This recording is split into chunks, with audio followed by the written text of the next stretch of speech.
Welcome to the 3 Knockdown Rule. Starring Mario Lopez and Steve Kim. Presented by Hustler Casino and UFC Fight Pass. Ladies and gentlemen, the 3 Knockdown Rule on UFC Fight Pass is in effect. I'm Steve Kim. I'm joined by Mario Real Mexican Lopez. Orale. Stupid. We'll get into that a little later. Thank you. Also, we've got Smoking Tim Frazier and Tino on the edits. Okay, the bout sheet for this week's show. We preview Stevenson de los Santos on Thursday night on ESPN, and Crawford gets booted by the IBF, taking a look at UFC 295 and Ask Mario. But before we get started, we just want to let you know this podcast is sponsored by Hustler Casino, located in Gardena, California, just 20 minutes from downtown LA. Check out the latest promo, So Fine Sundays, where they're giving away tons of cash. Beat the stadium traffic and play your favorite games at Hustler Casino. For more info, go to hustlercasino.com. Also, shout out to our homies over at Scalp Micro LA. They offer a unique and innovative hair loss solution for men. Thing called micropigmentation, SMP. It's state-of-the-art restoration service that replicates the exact shape and size of a hair follicle by tattooing tiny particles of pigment into the scalp, giving the illusion of hair. So if you rock your hair in a short fashion, you may want to see these guys. You can see results in as little as one treatment. It'll make it look thicker, give the illusion of a close crop hairstyle, conceal any scars you may have or camouflage burns or what have you, any conditions. They use the highest quality of tools. If you're going bald or just looking for a new look, hit up our friends over at Scalp Micro LA. You mentioned this ad for a free consult. If you're getting thin, he'll help fill you in. Round 1. And with that, we begin with our opening shot of the day. Salute. I'm going straight from the bottle player. I've had a bit. Oh, look at you go, Kim. All right. Thursday night on ESPN. That's good. From Isn't that good? Would you stop code switching? Thursday night on ESPN T-Mobile Arena in Viva, Las Vegas, for the vacant WBC Lightweight Championship of the World. The superlative Shakur Stevenson takes on Edwin de los Santos. Mario, look, I get it. Nobody wants to fight Stevenson. He seems to be avoided like the Black Plague. Unless you're William Zabella. Right. But in Edwin de los Santos, I know it's supposed to be Frank Martin. And looking at this Dominican, he's heavy-handed, he's fluid, and he's southpaw. I actually believe he's more dangerous than Martin. Look, whenever you have a combination with the 3 qualities you just mentioned, you're in for a tough night. I don't care who you are, even if you're as talented as Stevenson. I think this will end up being great for Shakur in his development. He's already pretty sharp, and we think he's one of the most talented kids out there. But you only really get sharp when you're in the ring plying your trade. Got to do it. You got to do it, and you got to get in there. When you get in there with a difficult opponent like this, you may not look great, but at the end of the day, you'll be a better fighter for it. So who knows? He may surprise us in looking great, and De Los Santos might provide some moments to make it exciting and TV friendly. We'll see. Last September, De Los Santos was brought in as an opponent for Rayo Valenzuela, who was undefeated. He was looking good. Everyone thought he was the B-side. Nobody told him he did not read the script, and he knocked him out in 3 rounds at what was still called the Staples Center. And look, there's an element of danger here that didn't exist with Frank Martin, who was slick, he was quick, but relatively light-handed. This guy packs a punch, 16-1, 14 knockouts, still very young at age 24. So we're talking about a young, fresh athlete. My question with Stevenson is this. He's now 26 years old. He's 20-0. And this is something that me and you have talked about, Mario, at length throughout the last year or two. Can a guy like him ever reach stardom if he's only going to be fighting twice a year with less than 25 fights in his mid-20s? Because if you look at De La Hoya, you look at Mayweather, you look at Cotto, you look at Pacquiao, those guys at this stage or this age, they all were fighting 3 times a year. They had more exposure. The short answer, no. And it's unfortunate because he's got all the qualities. He's a very talented fighter. He's a good-looking kid. He's marketable. And if they kept him busy, then you might raise the awareness level enough to where there'll be a demand to watch him fight. But out of sight, out of mind, you're never going to create any sort of more momentum or any kind of buzz. So it's frustrating because he's got everything there. He just needs to be able to have the opportunity to keep fighting. I don't know if it's him and the new mentality of this generation of fighters, which we've sort of texted each other back, and they're sort of happy with that. But I wish they'd listen to our show because they need to sort of look back at yesteryear's stars and how they got there and kind of at least take the steps to try to at least emulate that sort of career, because otherwise, then okay, you can be successful, I guess, but not ever a true star and not ever really wealthy. Look, Shakur Stevenson is making multi-millions of dollars. He is a draw in Newark. He's doing solid television ratings on ESPN. But if he ever wants to be that guy that the likes of Devin Haney and Tank Davis say, okay, you're worth the risk, he's going to have to do more. I have a question, Mario. But let me interrupt you on that note for a second. The mindset shouldn't be, I just want Devin Haney or Tank. The mindset should be, build. I want to be the next Canelo. Right, and build. I want to be a pay-per-view star. I want to transcend the sport. You got to shoot for the stars, right? And you got to work on your own brand. Exactly. You're absolutely That's what right. I'm saying. You got to think big. Right. You got to be your own entity. And the thing with Stevenson, his talent and his ability is a blessing and a curse. Because I've said it, and I'll say it again, between 130 and 140, in my view, he is the toughest out in boxing. And I've talked to trainers and fighters that have been in the ring with them. I agree with you. And they're like, Steve, that guy is like trying to solve a Rubik's Cube blindfolded in the dark. That's how difficult this guy is. There's some Mayweather to him. There's some Pernell Whitaker to him. He's a precocious kid who really thinks he's going to do great things, and he is. But think about this. If he should win on Thursday night, which I believe he will, he's going to be a 3-division champion, and he's done some significant things, right? Like unifying the titles against Oscar Valdez. But this is a young man who believes, no, I need to be making not 7 figures, 8 figures. But until you actually resonate with the casual fan, you're never going to really get there. Say what you want about Ryan Garcia because of his marketing ability on social media. He was able to do that. To me, Shakur Stevenson and his management need to march in the top rank and say, okay, we took care of this. Next year, we want 3 fights. Let's make it happen. Let's be reasonable. But we want to be a star where I no longer have to call people out. They want to fight me, as to what you said. Be that Canelo. You mentioned Mayweather. Mayweather was fortunate enough in his timing. Obviously, he's very talented and a great fighter. But when he fought De La Hoya, same could be said for Pacquiao. De La Hoya made Pacquiao and Mayweather stars. And what was a big impetus for that? The 24/7.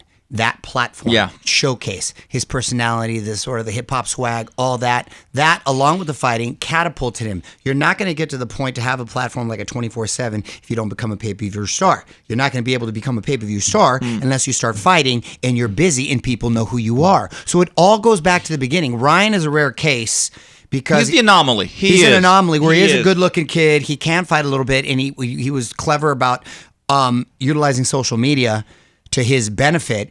And look, that's a whole nother skill set, I guess, if you will. And Shakur maybe can take that route. But at the end of the day, you still have to fight.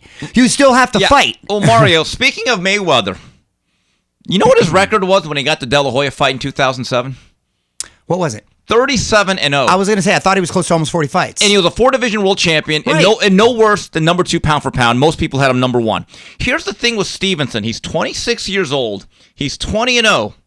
So by the time at this current pace he gets to 37-0, it's going to be another 8 years. Look at that. See? That's bad. bad. Telling you, I kind of know what I'm talking about here because I go by the past, which will impact your future. Certain things never change. I know we're going to talk about this a little bit later, but Alex Pereira, who just became, I believe, like the 7th double champ in UFC history, and we're talking these weight classes are far apart. That guy fought 3 times this year already. Captured. He's had 7 fights in the last 2 years, Kim, and this is MMA with 5 minutes rounds. 7 fights in 2 years, and he's captured this, and he is a star, a bona fide star. And that is a violent sport, kicking, elbows, punches. Mauling. And look at how being busy is able to catapult you into a certain level financially and as a brand. I'll say it again. Activity is still the greatest marketing tool we have in combat sports. Absolutely. Also on this card, which will be televised on a Thursday night on the Worldwide Leader, Speaking of activity, Emmanuel Navarrete, August 12th, fought Oscar Valdez. You know what he said? He said, let me get back out there. And he's fighting Robson Conceição, pretty solid guy. I love this. I love that. I love me some Navarrete for this day and age. He's managed to be pretty he's busy. very busy. He's managed to be very busy. busy, and he's looked good. Yes, and I expect him to be sharp against a solid veteran. Mario, what do you think down the line? Because I know with Stevenson, we're trying to create big money opportunities. Zapata and Golden Boy have said within due time would like to do it. Raymond Murataya, who looked really good a couple weeks ago. Robert Garcia has said, Steve, we'll do it. What about Navarrete and Stevenson? Ooh. I like all those fights. That's an exciting division right there. All those fights are great stylistically on paper. They're just made for entertaining and all action. So yeah, sign me up for all of those. Yes. And I think all those guys would be willing. Yes. I think they actually. Have to be willing. I don't think they're just blowing smoke. I think they'd actually be willing to get in there. And Stevenson needs to be modern day Roger Mayweather, the Mexican assassin, walking with the hat and the zarape. That was great back in the 80s. Mario, other news. Terrence Crawford is no longer undisputed because the IBF, which did not mandate a mandatory for about 5 years for Errol Spence, in 3 months said, yeah, you didn't make this mandatory against Jaron Boots Ennis, and now Ennis is our welterweight champion. Mario, as far as I'm concerned, when you win undisputed, until you lose that thing in the ring at that weight class, I don't care what belts you have, you are still undisputed. I agree, but are you supposed to hold it hostage this whole time? Like 3 months, though. They're holding it hostage? No, I'm just saying, but let's assume another 3 months go by. What's the deadline, Kim? This is where Crawford was in a tough spot. There's a mandated rematch. So that other side, and by the way, the PBC has both Ennis and Spence. They knew what they were doing here. Right. Okay, but as far as I have a theory, and I've said this for a while, and I need to write a column on this. Once you get all 4 belts, I believe you should actually vacate most of them. So you're not saddled with all these mandatories. Here's the problem. If you want to say, well, I am now undisputed in the lineal and the ring, which can't really enforce any mandatory, well, you can start fighting Steve Kim 10 times and say, hey, I'm the man, right? That's the problem with the lineal thing, is that the man who beats the man, you got to have a mechanism where every champion is forced to fight a tough guy that they otherwise would not. Again, we're going to get into this a little later with UFC because they've managed to do a brilliant job about it. You can't, without any sort of infrastructure where there's clear guidelines with timing. Yes. Then people will take advantage. People are going to take advantage. And why wouldn't they? Right. And you know what's funny? I talked to Ray Boom Boom Mancini, who's absolutely disgusted by what happens in today's boxing. When he was ranked number 1, he beat the number 6 contender, and then he beat Jose Luis Ramirez, who ended up being a real good fighter himself. Then they said, okay, well, you're number 1 to Alexis Arguello at age 20. You know what he told me? He said, Steve, to beat the best and be the best, you got to face the best. And he said, Steve, it never entered my mind to wait. And he was popular. He was a CBS matinee idol, drawing huge crowds in Youngstown, Ohio. And he said, Steve, it would have been shameful for me to turn that fight down. James Toney was number 1 in the IBF. And they said, not only are you going to fight Michael Nunn, who was undefeated and considered one of the slickest boxers in the world, guess what? You're going to go to his hometown of Davenport, Iowa. I know. That's wild, too. You weren't allowed to be anything but a real man and a soldier back then. Hell of a fight. We should touch on James a little later, too. Man. We got to talk about that with him and Razor Ruddock, your boy. Yeah, anyway, we'll be back after these commercial messages on the 3 Knockdown Rule on UFC Fight Pass. More on the 3 Knockdown Rule. Catch it streaming live right on YouTube. Welcome to the big leagues, kid. $1.2 million.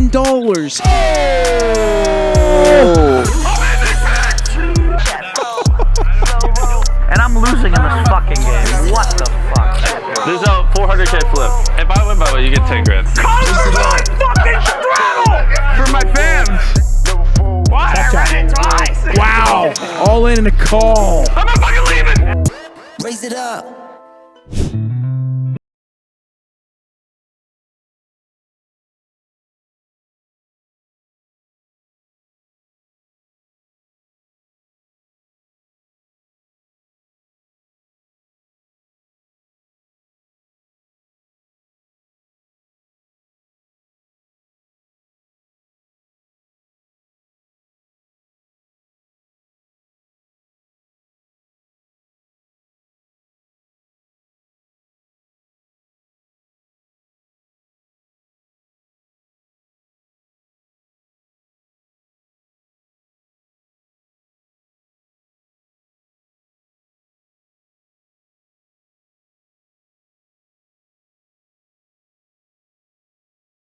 And we're back on the 3 Knockdown Rule. Ladies and gentlemen, if you'd like to get involved with the 3 Knockdown Rule and sponsor our fine program, we still have some slots available. Please reach out to us by emailing info@boxbid.io. Once again, that's info@boxbid.io. Boxbid.io is an online platform that is launching soon that helps public figures and professionals in the world of boxing get sponsorships. We are proudly working with boxbid.io. News and notes. All right, moving forward, fight preview real quickly on Saturday on The Zone from the YouTube Theater in L.A. Local product Diego Pacheco with a homecoming against Marcelo Coceres. Also, news and notes here. Mario,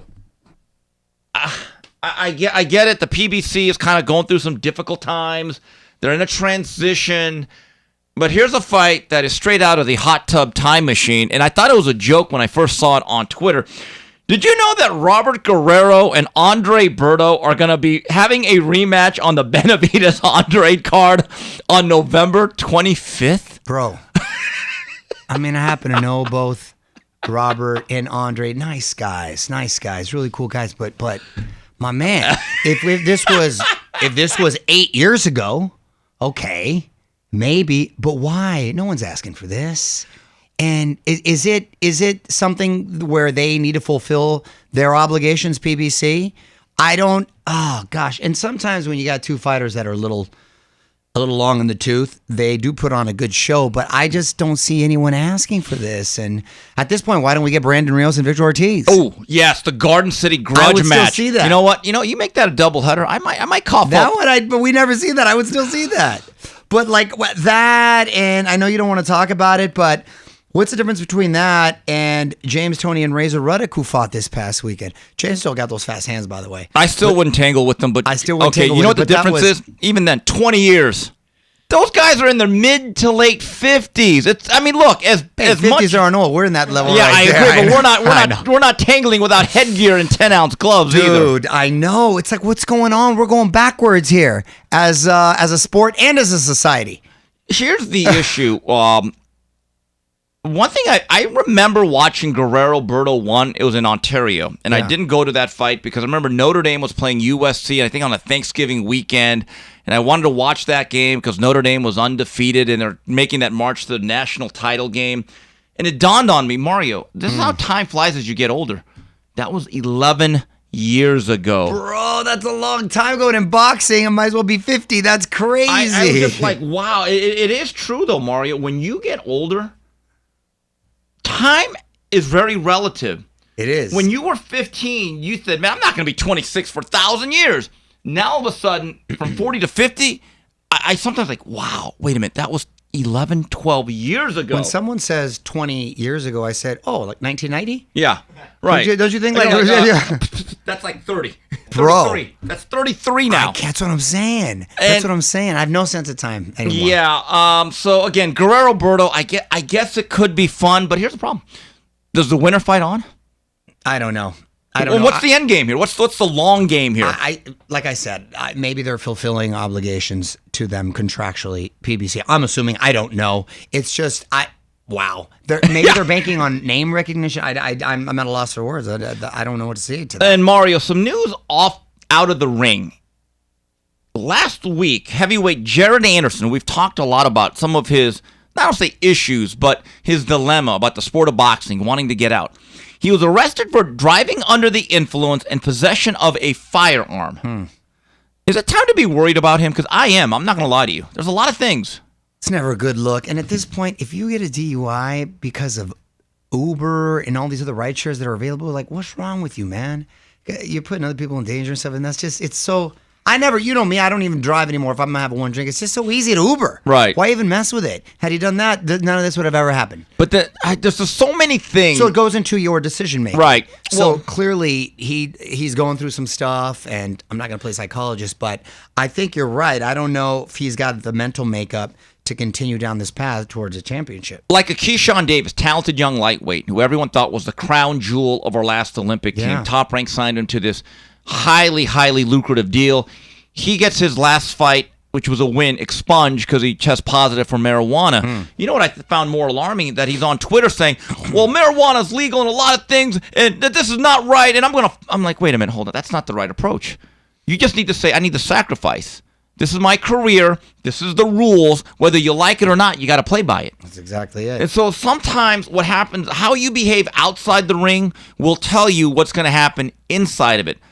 And with Jared Anderson, who I believe is the best pure American heavyweight prospect since Riddick Bowe, but the fact that he's already saying, well, you know, my brother's coming out. I want to be done in a couple years. I don't really like boxing. And now this, it's not just one thing. It's everything that concerns me. You know, when I see someone draft, not to segue into another sport, but a quarterback, who's most important position on the field, right, when you're playing football, and you start making decisions like when Jimmy G started taking that porn star to very public restaurants. Well, and she getting was videos. a nice girl, though. Yeah, okay. Nice working adult film star. Yeah. That just like, do what you got to do. I'm not one to say anything about that. No. But player, that's a Netflix and chill night. Right. You don't take her to a place where you know paparazzi is and you're putting yourself in that position. Right there, I thought, this guy doesn't make good decisions. And Right. he's not able to make good decisions there. That's going to translate to the field. Same as a fighter. If you're not able to make good decisions like knowing you're not supposed to be drinking and driving, much less have a concealed weapon in the car, how can I trust you in the ring? As a manager, as a promoter, all of the above. And you're telling everyone, I don't really like boxing. And there's that. Exactly. And that to me, I hate to be cold about it, is more concerning because let's face it, fighters have been skirting with the law for a long time. Someone pointed this out to me in boxing. Steve, you think he's the first guy with issues? And I said, you know what? Point taken. But here's the thing. Those other guys really love boxing. Right. They're They love passionate. to fight. They're right. very passionate about it. So it's a little bit different. Exactly. All right, Johnny moving on. Tapia loved Right. to fight. My guy got in trouble all the time, but he loved to fight, and he could fight. Yes.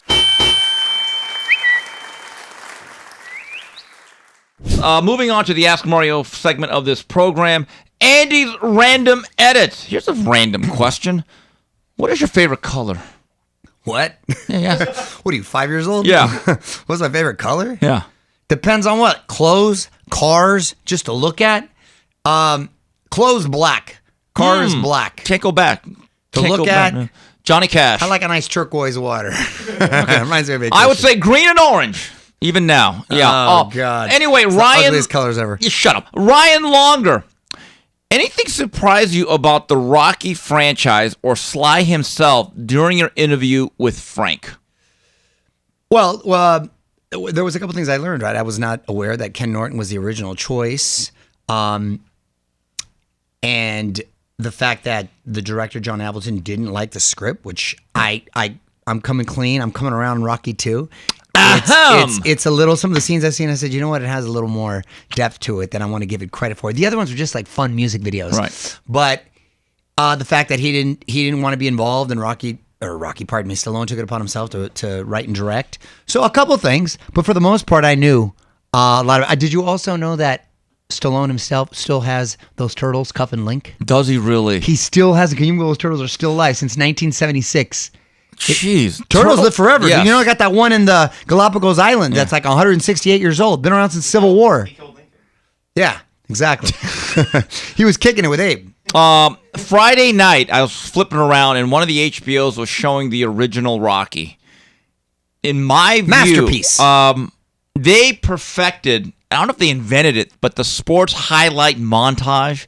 I don't know if anyone did it before, but I don't think anyone's done it better. And he kept taking it next level every movie. Hey, Rocky 4, they just went to one montage, cut to another Exactly. 3, 4. They were the best. That was the best. That was like peak MTV. one. Yes, absolutely. And look, the greatest impact that Rocky had on boxing, in my view, is that fighters like Vinny Pazienza and many others have said, when I saw that movie, I wanted to be a boxer. Mm-hmm. And so I think when people say should Sylvester Stallone be in the Hall of Fame, if you're talking about impact, a positive influence on the game, I would say absolutely. He created an iconic character that was first created or brought out to the public in 1976. And when Rocky comes on, I guarantee you there's still people younger than us that probably watch it every single time it comes on the cable. One of the or greatest satellite. ever. One of the greatest ever. Here's one from Four Corners Boxing. What do you think about Dana White discussing bringing on more boxing to UFC Fight Pass and trying to pace events quicker and more 50-50 matchups? Will there be a lot of promoters willing to jump in with him? Let me talk a little about Dana for a second. And look, yes, I know Dana, and he's a friend of mine. Happy and proud to call him that. But this isn't hyperbole when I say I think he's the greatest commissioner of any sports league ever. So you think he's a Seriously. commissioner? Interesting. He understands that the UFC brand is bigger than any single fighter, and his only goal is to have the best fighters fight the best fighters and let the chips fall where they may. No politics, no corrupt bullshit. Every event is must-see. Every card is stacked. Dude is next level and delivers. This past weekend, every single fight ended in a knockout, and they were all sort of pick'em fights. World-class, elite top fighters, and it was awesome. This year is going down as, and I've been watching for decades now, has to go down as one of the greatest years, not the greatest year in MMA history. And it's all Dana and what he's put together. And he just announced that he's going to hold the first fight ever at the Sphere in Vegas. I went to the opening when U2 performed. Words don't do it justice. It's like you're enveloped in this screen that's just incredible. And the sound, can you imagine? You get an octagon in there and the images and the fights are all around you. It's going to be so wild. You're going to have to come, Kim. It's going to be so crazy. And I love that he found out Mexicans were profitable, and he said, fuck it, I'm all in. No, isn't he going on the Mexican dates? Independence Day. Oh, boy. Listen, he's going to stack that card so much. Unless Canelo fights Benavidez, and they stack that card with Teofimo and Ryan, and unless it's that, I'm telling you, the UFC will own that night and the weekends moving forward. All these boxing fans who are now butthurt over Dana planting that flag, my view is this. Wait a minute. No pressure on boxing to actually raise their level. No pressure on the promoters to put on better cards. No pressure on everyone involved to say, okay, if the UFC is doing that, let's put our best. Instead of all this whining. Like, you don't get a monopoly on the fight combat realm in the U.S., okay? Because, first of all, the boxing product, I don't want to say it's gotten stale, but it did get complacent. The one thing that Dana also said during this press conference that I heard, I love the fact he says, look, when we do our events, we're not doing 35-minute interludes. We don't need a Super Bowl halftime show in between every fight. It drags on. It's an insult to the public. You're making people wait. And boxing consistently says, yeah, our best events, we're going to show them around midnight or 1 o'clock. What type of plan is that? You've been in my house when we watch the fights. They move like this, and it's a party. We actually timed it one time. I invited you this past week, and you should have came. But we had a great time and a lot of food and drinks, and it flew by in bed at a decent hour. The fights were outstanding. History was made that night. I was like, wow, bravo. It was great. It was great. And I was thinking, man, if only boxing. If only boxing. And the other had a thing little bit is, of- and again, I do know that Dana plays a different role than, let's say, a Bob Arum, Frank Warren, Eddie Hearn, Al Heyman. But I love the fact that and look, and I'm sure UFC also has earners that they're like, wow, we kind of need to keep this guy winning. But in boxing, it is a game of avoidance and taking the path of least resistance. Not in MMA. Yeah. In UFC, next man up, whoever's the number one contender. That's it. That's it. We would have gotten Errol Spence, Terrence Crawford every week. Yeah, That's what I'm trying to tell you. So if there is any sort of indication or influence that he can have on the sport of boxing, and he starts off as an incubator with UFC Fight Pass, more power to him. And by the way, going back to that Crawford Boots Ennis discussion, I said this in the summer, and I'll say it again. When it came to Boots Ennis, Virgil Ortiz, and Amonte Stanionis, 3 very good young welterweights, I know that they were held up by the Crawford Spence snafu. I get it. But here's the reality, and here's a fact. They all reached number 1 right around last year, 2022 or before. None of them actually said, like a Ray Mancini or James Toney, I'm mandatory. Yeah, enforce it. Get that fight. None of this, well, he's kind of tough. And No. Are you a fighter? Or are you playing dodgeball? Okay, and the bottom line is the UFC, for better or worse, actually says, you want the fight or not? Yes or no? That's you it. don't? Next. That's it. We're not placating you. Exactly. And so It's like the NFL. I think he looks at it like the NFL. Well, we don't want to play the Chiefs. Right. They're too tough. Well, if they make this, yeah. You know what I mean? You're going to play them no matter what. Here's a question from Canada Chris. if the huge December 23rd card in Saudi Arabia comes off as planned, will it be the best lineup of top fighters on the same card since Don King's Revenge the Rematches shows in the 1990s? Now, Mario, here's what's going on. December 23rd was originally the date for Tyson Fury against Alexander Usyk before Tyson Fury went Tyson Fury. Looks like that fight's going to happen now February 17th from what I'm being told. But it looks like they're trying to put together a card where a Deontay Wilder would fight a Joseph Parker, and Anthony Joshua might fight an Otto Wallin, and even a Dimitri Bivol is rumored to be on that card. Great card. That's UFC-esque. Yeah, kind Ish. of. Well, Ish. in terms of big names. In terms of stacking names and not That's actual what I'm saying. fights. In that terms, yes. Yeah, it's solid. And look, Bivol's got to fight. I hope they don't blow this. I have never seen a fighter of the year from the previous year who was not injured the very next year not fight at all. As I like to call him, he's the 2023 non-fighter of the year. It's ridiculous. He gambled on himself and it didn't pay off. Okay. Here's one from Matty Rolls. What do you believe would be the best outcome from both promoters and boxers in their search for a new streamer to showcase fights? Is there enough money to put all promoters and their boxers under one streamer to take away roadblocks? Well, the streamers are starting to consolidate. Disney Plus just consolidated and merged with Hulu, which is a good sign. And there's rumors that HBO might with, I can't remember the other streamer right now, but they once we start having more mergers and they start consolidating, I think that's going to provide more opportunity.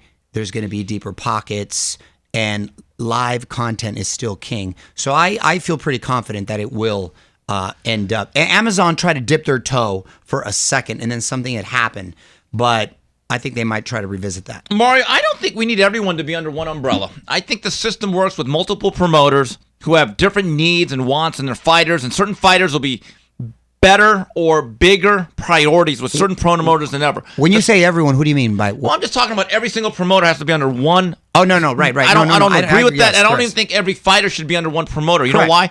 You will suppress wages to a point. The fighters will be under such pressure. Look, I don't mind the fighters getting paid what they're worth. I also don't think that they should be in a system where it's just take it or leave it. That there has to be a middle ground. Well, that's the negative controversy that right. happens So when on. people Yes. say we only need one promoter, tell that to a fighter. That doesn't work out well for actual labor.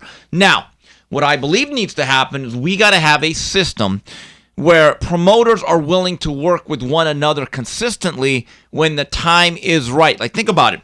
Stevenson has been built up very well by Top Rank. Zepeda has been very well built up by Golden Boy. They've had parallel arcs, and when a time comes, let's intersect and make a god dog fight. It's not, you don't need to reinvent the wheel here. They seem to have been pretty copacetic with this last fight that they did with Santillan and Rocha. And Rocha. Right, we need more of that. That's what I'm saying. They need more of that. So The let's just keep it system going. is not broken. The system is just not adhered to. When you had, back in the good old days, right? God, this is like 25 years ago now. Guess what? When it came, You were like 35, go on. 35, yeah. But when it came to fights like Lennox Lewis Holyfield, guess what? Co-promotions, main events, Don King. Trinidad, De La Hoya, Top Rank, Don King. That's why Oscar said there was never a part 2, though. Right. Because it became very personal. It became, well, the conflict between King and Aram, too. So that's the thing, too, is that ego's got to be put aside. Yes. There's enough money to be made all the way around. You don't necessarily have to take lead all the time. You know how back far that was? I was at some radio station. 1999. Wasn't that fight was 1999? So spring of 2020. Everyone was still talking about De La Hoya, Trinidad, too. We need to have that. So at the news desk at the radio station I'm at, there was a thing called a fax machine, kids.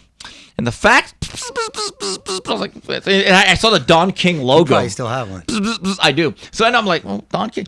And all of a sudden, out of nowhere, they announced Felix Trinidad is ditching his belt at 47. He's moving up to 54 to fight David Reed in March.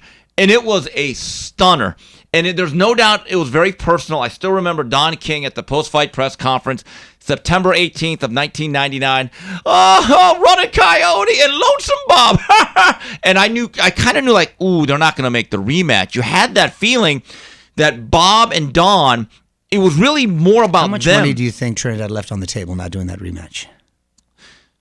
I would say at least 5 to 10 because the Reed fight was on a Friday I night, would say 10 and to it 15. did. And it I did, actually, yeah, because the maybe. first one it did well. First one, so yeah, I'd be pissed if I was Trinidad. Yeah, but again, Trinidad went on this unbelievable run. No, he did, Yeah. but I still like an extra Yeah. 15 million. You're right, but again, could Trinidad have made 47 again though? That's true. And what Oscar made, we're gone up to 54. I don't think so. Right. At that point. Right, because then he faced Shane Mosley, and that kind of backfired on him because he lost. Right, but that was a damn good fight. Damn good fight. By the way, first fight at Staples Center. I remember that. In between games 5 and 6 of the NBA Finals, the first year I remember that venue opened. God, we're old. Oh my God. And then he got popped for steroids. Remember? That was for the rematch, The though. rematch. Final flurries. Mario, I gotta have to ask you something. Are you a real Mexican? So stupid, dude. This is such a trip because last week everybody was hitting me up saying, "Hey, why are you trending on Twitter? Why are you trying to?" I'm like, oh my god, What'd you do now? what'd I do? Yeah. Like, did something catch up with me from like 20 years ago or something? God forbid. What are you saying? And I looked, and apparently, people were tripping that I was Mexican, or they didn't think I was like down, like a real Mexican. I was like, what? And it all stemmed from these food videos, reviews that I started to do. Places we've gone to. Bigaton. Exactly, mariscos obligatorios. That, by the way, we go to a lot with you never posting anything. Exactly. Let's be honest. No, I we mean, do. We look. I mean, I love the food. I love to eat. You know, I'm really a fat kid. So I start posting these videos, and when I'm hanging out with my homies, you know, you talk a little more like you when you're hanging out in the neighborhood. You throw a couple foos or homes or a little Spanglish, this and that, and people are like, "Oh, he's code switching, code switching." I'm like, "Huh?" Evidently, that's a term where you have to kind of clean it up to be accepted. And I thought you just had to be a little bit more professional because I said I can't be dropping words, acting like that when I'm hosting Access Hollywood or on my this radio is what those show. guys want. Orale, Holmes. On Access Hollywood, we've got Tom Cruise. The bomb-ass movie, Holmes. I mean, is that what they want? You know what I'm saying? I'm like, Those look. tortas in a bucket? I mean, give me a break. I mean, bro, so you got to like polish it up, clean it up. And when you're in a professional setting, you're going to be a different individual in a work environment than you are around your homies. That's just life. And so I don't know why people were tripping on that. And I also think, though, social media has allowed people, myself included, to kind of take a peek behind the curtain and show the real you. Because prior to that, they only saw what was on television. They didn't get to hear us like in this sort of format, or they didn't get to hear us when we're just kind of hanging out with friends. But the whole thing was trippy. And then it just started to trend, and then people were doing videos about my videos. I was like, damn, I'm just tripping out. But I got a big kick out of it, but I thought it was funny, man. As someone who spends, when I'm not traveling, which I am this week, about 4 to 5 days in Montebello, which is the Bel Air of East LA. Okay, ask Oscar about that. I know, fool. You've been talking about that for a long time. And it's about 80% Mexican-American. Here's the funniest thing. I have not actually seen a Vato or an essay in about 20 years. Maybe because it's the Bel Air of East LA. Right, You're but- kicking it in Bel Air. You ain't going to be seeing that. Right. So here's the thing. They all dress normal. Of course. When I walk into a place, like I'm going to go to Fruit Revolution, my spot. That's your spot. You love that spot. Dude, they better be hooking you up because you give them a lot of love. But I know where you're going with this. Am I supposed to roll up with like a sarape and Órale. sombrero? Like, what's up? Órale, ese. You know what I'm saying? Give me the mango madness. So Holmes. funny, man. It's And so you know what's funny? They all kind of dress, guess what? As regular people. They all speak really good English. Sure. That's the funniest thing. So are they all code switching in Montebello, the 90640? People are silly, bro. It's the funniest thing. Maybe was it because the Raiders moved? Is it that influence?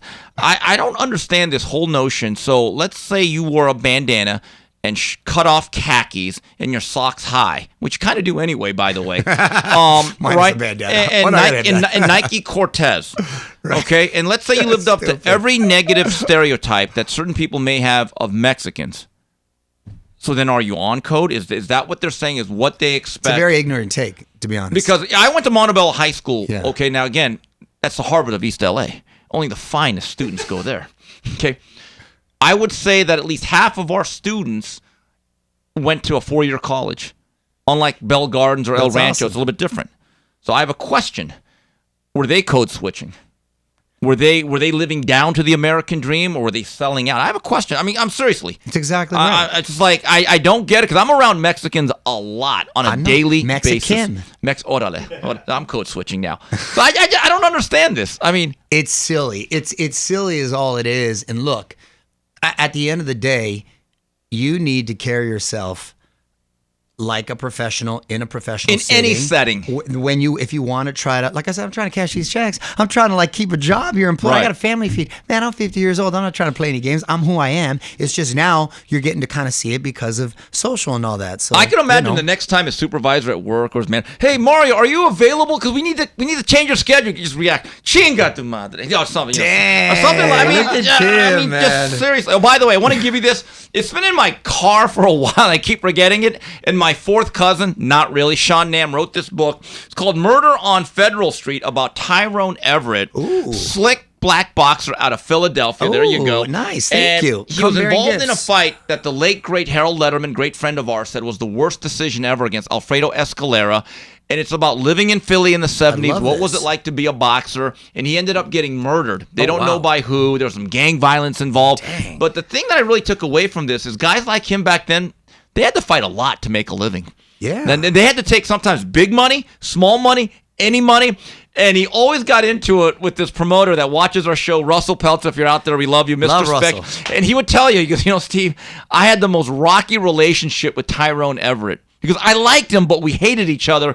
So anytime you're on a plane, you could read that. Thanks a lot, Kimster. Yeah, there's no references Good to read. Cantinflas. I don't know if you're code switching there or anything like Stupid. that. Orale. All right, anyway, we're going to have a lot to talk about next week. We'd like to thank everyone that made this show possible. And again, if you want to sponsor our fine program, you can go info@boxbid.io. So on behalf of Mario Lopez, Smoke and Tim Frazier, and Tino on the edit, this has been the 3 Knockdown Rule on UFC Fight